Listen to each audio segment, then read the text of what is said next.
Hi, katzcradul here. Just wanted to talk a little bit about raspberries. Many of you will remember the video I made showing you the pests that we had this summer and what they did to my raspberries and how they just tore it up.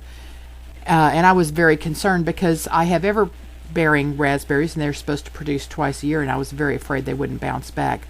But these are pictures taken just a couple of weeks ago as they were setting new berries that should have been ripe toward the end of September. Everything's a little early this year, so they're ripe now. In the spring, we got new canes shoot up. Little shoots came up everywhere. They even went under a fence and shot up on the other side of the fence. And we didn't know if we could transplant them or not, but we just dug them and put them in different parts of the yard. We decided that we would line them up all on the east side of our house. We have a very long stretch. There's siding on the house. You can see Prepare took these pictures and she's holding up the canes so you can see them.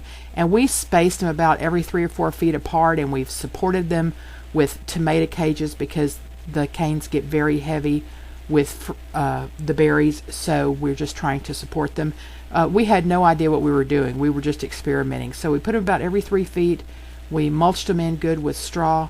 The only thing we've ever put on them is just a little compost tea made from our worm bin. There's been no chemicals, no insecticide, no anything like that. And to our surprise, they really have thrived over here on this east side of the house.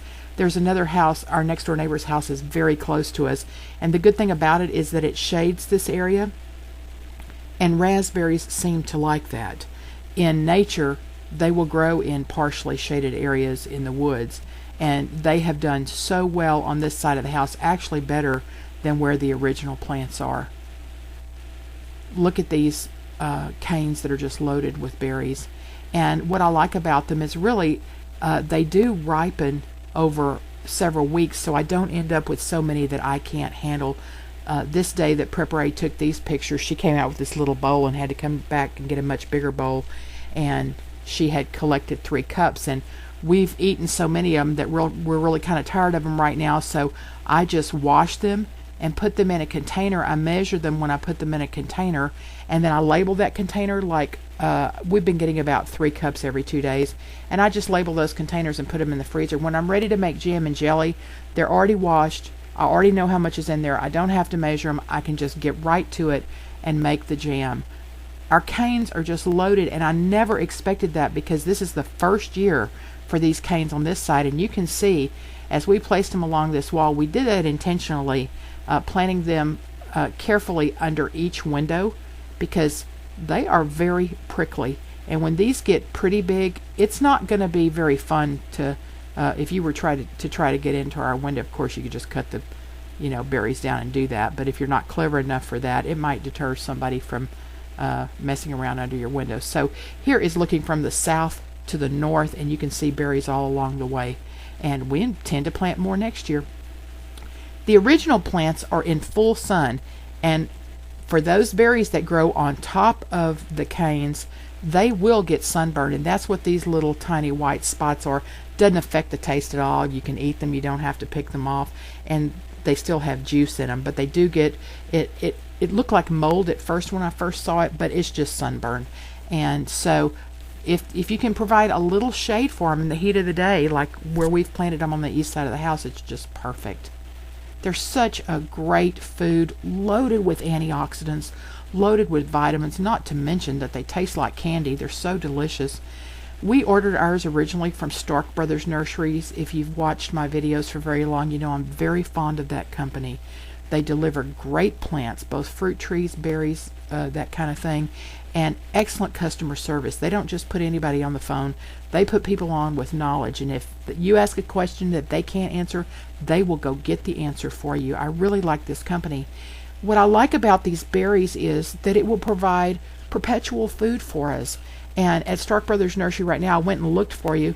They're offering 3 plants for $11.99, and if you order more than that, the price goes down. What a deal! We got our original plants last year. We ordered 2 of them, and then from that we planted 13 more plants this year that came off in runners, and we probably gave 20 away. What a deal! and now the people who we've given them to, they're getting raspberries as well. I could not be happier. I have never grown these kind of berries before. Everbearing, they bear in June or July, and then in September. Of course, we were getting a few in August because, like I said, everything's early. But I couldn't be happier with the raspberries.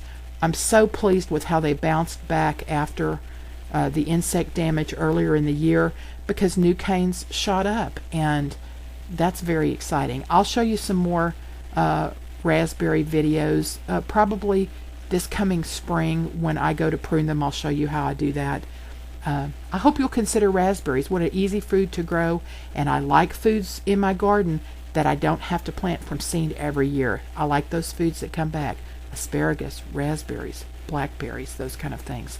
My apple trees. I'm going to attach 2 links for you. One is to the Stark Brothers website where they have the raspberries, where they're offering the Everbearing Raspberries, and the other one will be to a video that was posted by L2 Survive when he visited Paul Gautschi's Back to Eden garden, and Paul was digging up the raspberry starts to give to him. I want you to take a look at that, because that's exactly how my raspberries looked too when they sent out runners, and there were just tons of them, and you can see the same thing happens in Paul's garden. Of course, we both use the Back to Eden method, so it's very easy for those runners to come out and just spring forth, because the ground is very soft. So take a look at that, and it'll give you an idea what mine look like as well. I hope this makes you want to plant raspberries. Until next time, Cat's Cradle.